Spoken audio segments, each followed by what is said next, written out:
રાજ્યમાં માવઠાની અંબાલાલ પટેલે આગાહી વ્યક્ત કરી। ડિસેમ્બરના બીજા સપ્તાહમાં હલચલ જોવા મળશે। બંગાળના ઉપસાગરમાં ફરી હલચલ જોવા મળશે। તો અંબાલાલ પટેલે કહ્યું કે ઉત્તર અને મધ્ય ગુજરાતમાં માવઠું થઈ શકે છે।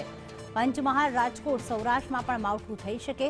દક્ષિણ ગુજરાતમાં પણ માવઠાની આગાહી અંબાલાલ પટેલે વ્યક્ત કરી। એ સાયક્લોનિક સર્ક્યુલેશનના કારણે આ માસના અંતમાં અને ડિસેમ્બરની શરૂઆતમાં ઉત્તર ગુજરાતનું હવામાનમાં કંઈક પલટો આવી શકે, પરંતુ લગભગ 8-10 ડિસેમ્બર બાદ ગુજરાતમાં મજબૂત પશ્ચિમી વિક્ષોભ આવતા અને લગભગ 15 ડિસેમ્બર બાદ પણ બંગાળ ઉપસાગરમાં હલચલ જોવા મળતા ત્યાર પછી એક પછી એક આપતા મજબૂત પશ્ચિમી વિક્ષોભના કારણે ડિસેમ્બર માસમાં ગુજરાતનું હવામાન પલટાઈ શકે।